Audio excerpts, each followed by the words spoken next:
Salve, salve minha rapaziada! Tá tudo certinho na paz? Trazendo mais uma abrinha nova aqui pra vocês, espero muito que vocês gostem. O canal agora tá com uma scan e se vocês quiserem ver as continuações, obras novas ou qualquer outra coisa, é só ir lá, tá bom? O link tá aí nos comentários. Mas por favor, antes da gente ir pro vídeo, já deixa o seu like, se inscreve no canal, faz aquele comentário aí embaixo, deixa o seu hypezinho. Tamo junto, é nóis e bora pro vídeo. A nossa história começa num belo dia, onde um portal abre no céu no meio do nada. E esse lugar parece estar trazendo o puro caos, meio que anunciando que a paz já vai acabar na Terra. A galera fala que aquele outro lado é chamado de Reino Demoníaco, e de lá começa a sair uns bichão feio pra caramba. A cidade vira um banquete pra essa turma do capeta, com todos os humanos sendo degustados, vocês sabem o que eu quero dizer, né? Mas no meio de toda a bagaceira, uma galera escolhida começa a brilhar. Esse pessoal ganham poderes e o apelido de caçadores. Essa rapaziada desperta a tal da mana e ganha habilidades especiais. Basicamente o mundo ganha super-heróis pra tentar equilibrar o jogo. E com essas pessoas, a humanidade finalmente tem a chance de revidar. Com o tempo, as coisas dão uma acalmada, as cidades são reconstruídas e a galera tenta voltar ao normal, mesmo com a treta rolando. Só que a paz dura muito pouco, né? Os monstros continuam brotando e os caçadores têm que ficar na linha de frente, segurando toda essa bagaceira. Pra parar essa ameaça, os caçadores dão sangue todo dia, e mesmo com esforço, às vezes a conta não fecha, que nem esse pobre coitado aí, que tá prestes a virar um lanchinho. O grande problema era simples, o número de caçadores despertos era pequeno demais, e não tinha gente suficiente pra tanta briga. A humanidade tava perdendo na quantidade, e olhando pra cidade totalmente destruída, eles percebem que precisavam de uma solução rápida. Nisso, a ideia dos cientistas era criar uma vida artificial, já que não nascia herói na velocidade necessária, eles decidem fabricar os seus. Assim nascem os caçadores quimera, umas criaturas de laboratório com poder de destruição absurdo. A receita para criar esses soldados era bem macabra. Eles pegavam corpos de prisioneiros, já que iam virar saudade, e misturavam com animais aleatórios. Para dar um upgrade, eles adicionavam os minerais bizarros de dentro dos portais. E para fechar essa doideira toda, eles injetavam células dos monstros. No começo foi só erro, o laboratório virou um cemitério de falhas, até que finalmente um deu certo. No desespero, a humanidade produz esses caçadores quimera em massa, criando seus próprios monstros para lutar contra os de fora. E a parada dá tão certo que cientistas e caçadores viram melhores amigos. Com essa força, a humanidade ganha respeito e a sociedade começa a se reerguer e construir tudo de novo. Avançando umas décadas, a gente cai num laboratório clandestino. Um cientista maluco, pra bater o ponto, reclama que falta checar uma última cobaia. Os dois pesquisadores chegam numa área de contenção e um deles ilumina a cela e repara que o braço do tal número 17 tá meio podre. O parceiro, que já tá se cagando, grita pra não chegar perto, mas o outro tá cheio de marra, dizendo que tá suave porque o cérebro do bicho tá quebrado. Aí ele aponta pro braço da quimera jogada no chão e fica se perguntando se é efeito colateral do experimento. O maluco tira sarro do amigo, perguntando por que ele tá com medo se o bicho nem enxerga. O medroso sugere deixar pra lá, já que a criatura vai ser descartada. E o outro concorda e os dois saem dali. Assim os dois vazam, deixando o nosso suposto prota sozinho na escuridão. Eles vão direto pro diretor, dá uma satisfação e avisa que o número 17 já era, virou um inútil. E explicam que o corpo da quimera tá danificado demais e o diretor então quer saber quanto tempo de vida o bicho ainda tem. Ele responde no máximo um mês e o outro cientista concorda. O diretor então tem uma ideia entre aspas genial, onde ele ordena usar essa quimera num bloqueio de portal, sendo meio que um escudo para os caçadores vazarem. E para fechar, dá a ordem final, mandar esse bicho pra missão sem ativar o comando de retorno, sendo uma passagem só de ida. Num piscar de olhos, a quimera é jogada no meio do nada, numa região desolada do reino demoníaco. Mal chega e a festa já começa, um monstro voador com a boca gigante vem com tudo pra cima dele, mas o nosso brabo não tá morto, ele mostra as garras se preparando pra devolver na mesma moeda. O nosso suposto prota não se acanha e lança uns cortes verticais no monstro. A quimera começa a receber uma onda de ataques. Pra piorar, uma minhoca demoníaca brota da terra gritando. Ele então se prepara pra batalha. O prota dá um pulo muito alto com a intenção de fatiar o bicho todinho. Sendo assim, do jeito que a gente imaginava, ele simplesmente simplesmente picota o minhocão. Agora é a vez do lagartão, que já começa a juntar uma energia, que tá prontinha pra jogar no prota. Ele não perde tempo e dispara o ataque. Umas águias que estavam vindo ao redor também sentem esse ataque, pelo visto foi bem poderoso. Esses bichos gritam de dor. De longe, os caçadores assistem e um deles fica de cara com a quimera. O maluco olha pro portal e já avisa que é o terceiro dia sem fechar. Ele completa dizendo que enquanto tiverem aquela quimera apelona, eles podem segurar a horda pra sempre. Um dos caçadores põe a mão na espada, falando que a tarefa deles é simplesmente dar um jeito nos monstros que furam o bloqueio do prota. Nisso, o portal no céu começa a se contorcer, sendo meio que sugado. Parece que a festa tá acabando. O sinal chega na hora, o portal vermelho sumiu. O caçador percebe que é hora de meter o pé. O líder dá a ordem, mandando geral recuar e sair pelo portão imediatamente. E a quimera segue lutando firme e forte, lançando um socão no bicho. A caçadora olha pra trás preocupada se não vão levar o prota, e o líder corta e diz pra abandonar ele ali. O cara justifica, falando que o tempo de vida da quimera já tinha acabado. A mina fica com peso na consciência, mas o chefe nem liga, falando que são máquinas inorgânicas. Ele termina dizendo que eles apenas seguem em ordem. Só que esse olhar do nosso prota diz que a história é outra. Ainda na batalha, ele segue sendo ferido, com a garra do bicho. Na cabeça dele, a lógica é simples, eles são monstros e o trabalho dele é mandar monstros de arrasta. A ordem da missão fica aparecendo na mente dele: proteger a retaguarda, tarefa suicida desde o começo. E o cardápio do dia era esse bicho feio aí, ó. Mas o brabo não se intimida e já prepara o ataque especial da casa. E que especial, meus amigos, libera uma onda de poder que desintegra tudo, transformando tudo em farelo. A voz do criador ecoou na mente dele, lembrando que a missão era tudo, só restava obedecer. Enquanto o corpo se desfaz, a missão é completada, a rota de fuga tá segura, mas infelizmente ele é um sacrifício que ninguém vai lembrar. O prota então tenta ativar o comando de retorno, a última tentativa de voltar. Só que o sisteminha tem uma resposta muito cruel, sendo um não permitido aparece, selando o destino do nosso guerreiro. E o relatório final chega, a morte de caçadores sendo 0, mas monstros subjugados sendo 1823.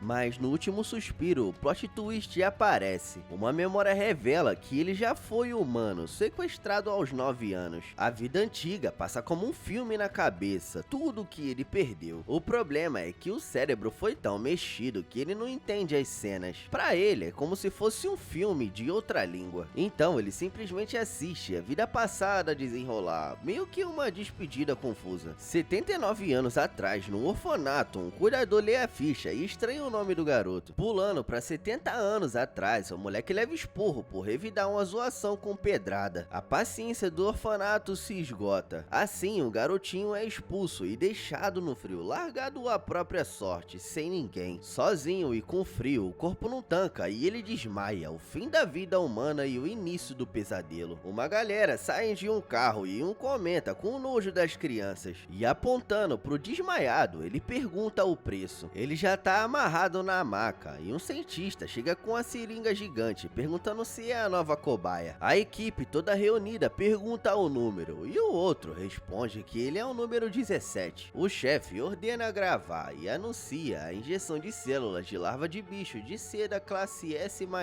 Depois da injeção, o braço do garoto já mostra o número 17 e o cientista fica curioso com essa tal reação. Pra surpresa geral, o moleque não teve efeito colateral e ganhou a habilidade, mas manteve a forma humana e a consciência. O chefe percebe a constituição única e manda continuar injetando até dar alguma reação bizarra. E assim começa essa tortura maldita. Os cientistas se amontou em cima do moleque, enfiando porcaria no corpo dele por anos. Agora a gente avança para 64 anos atrás. O Protinha, com os seus poderes, lança rajada de energia nos bichos. O enxame de vespas gigantes vem com tudo, mas ele nem liga. Com um único ataque, ele vaporiza os insetos sem nenhum esforço. O moleque é um canhão mesmo, viu? Ele estende a mão e segue lançando os ataques, salvando uma mulher e a filha. A mãe agradece feliz, mas pede desculpas por esse tal fardo, e ele só responde que tá tudo bem. Agora a gente pula pra 59 anos atrás e o Prota já tá adulto, parado na rua, meio confuso. Ele olha ao redor, cercado cercado por carcaças e se pergunta o que faz ali. Pelo visto, a mente já tá começando a dar aquela leve e boa falhada. O cientista aparece e pergunta por que parou. E tirando o sarro, ele pergunta se a memória ficou confusa. O cara surta de felicidade, gritando que os efeitos colaterais apareceram. E esse plano doentio tava dando certo. Agora a gente avança para 54 anos atrás e o cientista anota tudo numa prancheta. Ele escreve o resultado de 15